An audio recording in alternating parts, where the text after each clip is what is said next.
Hello, my name is Matt.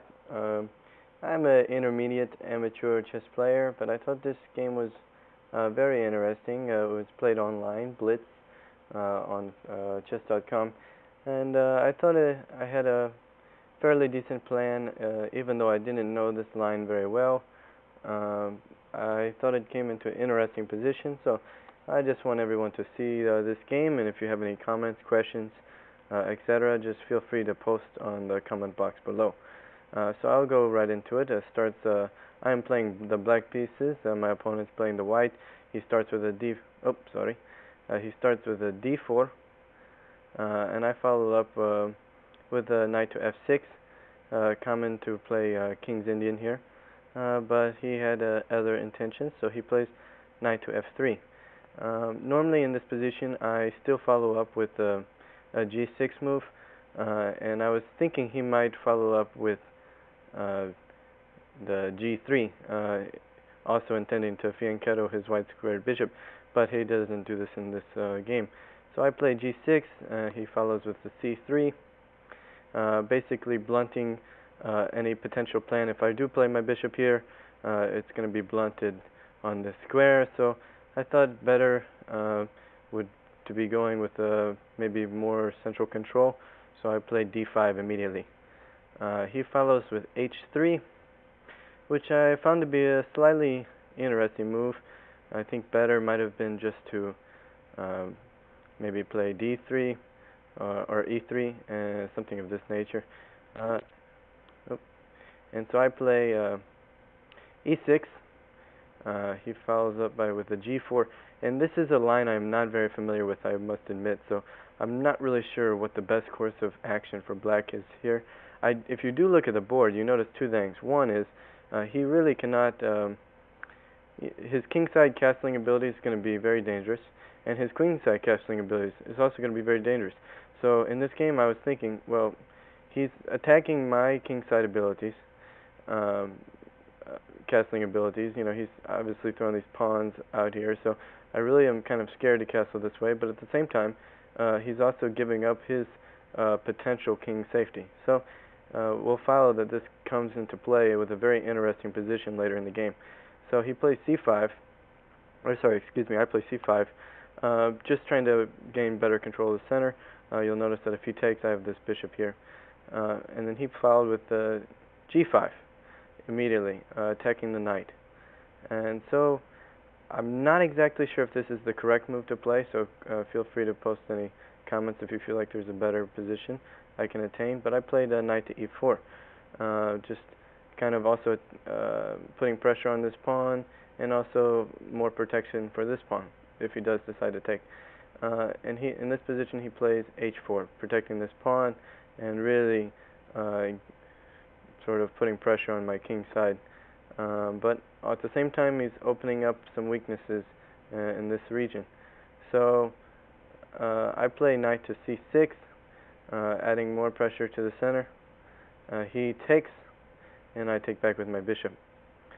In this position he plays e3, sort of blunting any potential for this dark squared bishop to gain any attack on the king side, and I play e5. I do this for a few reasons. One, I want to give access for my white squared bishop to come to this nice square b5, which I do attain later in the game, partly in white's fault to give me that square.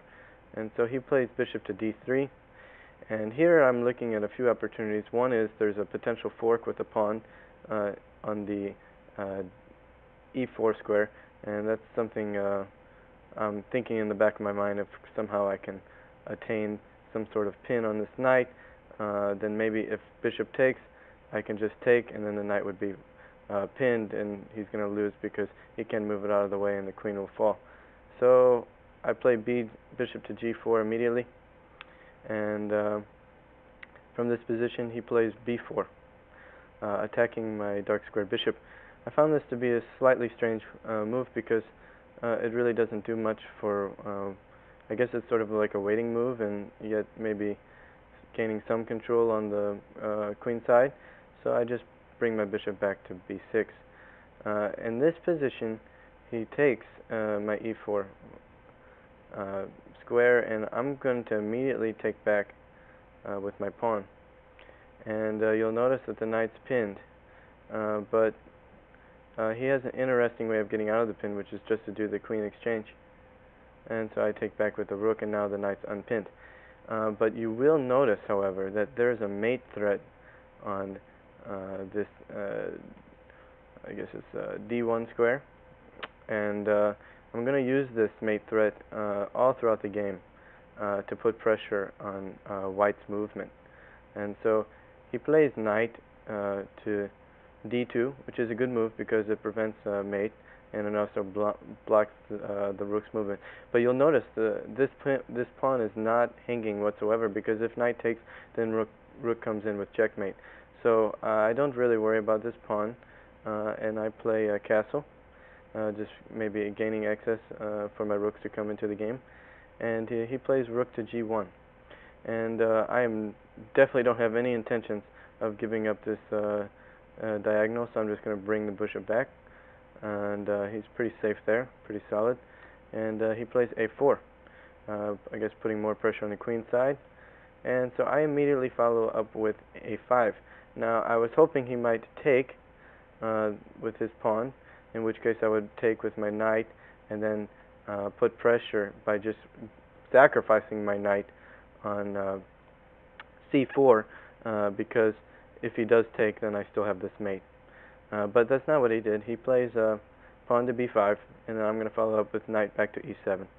And we come to it's going to be coming close to a crucial point in the game, and I'm going to let you pause the video if you like to find a correct move. But first he plays knight to a3, I guess just development, and I'm going to play knight to d5. And here is where he blunders, and he plays, oh actually no, not here, but he plays knight to c4, attacking my bishop. I want to keep this pressure in the center, so I'm just going to bring him back. And then here is where he blunders. He plays knight takes on e4. And if you'd like to pause the video and see a really good move for black that I was able to find, then feel free to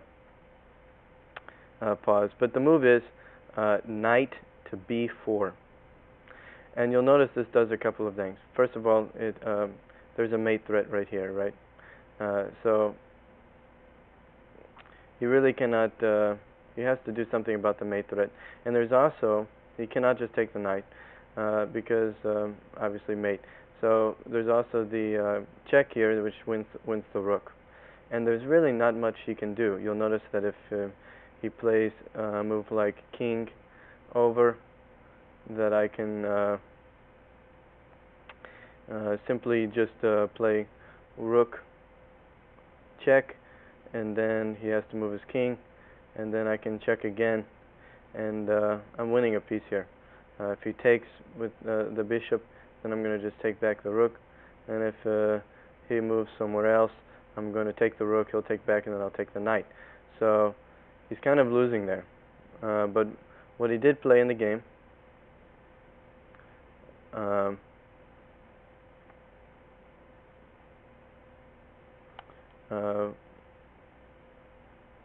let me find my move here. What did he play in the game? I'm going to go back. Hold on, excuse me for 1 second.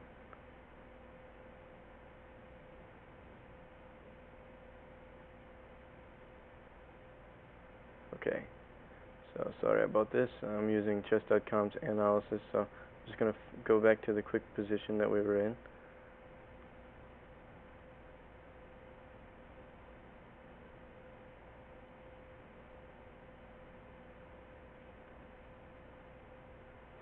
Okay, I played knight to b4, and he plays knight to f6 check, and this really is just I guess kind of a good move, because he takes out my bishop.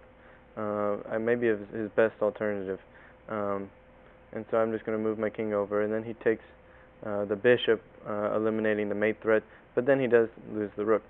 So I check, and then I take the rook, and then I'm going to move my knight back.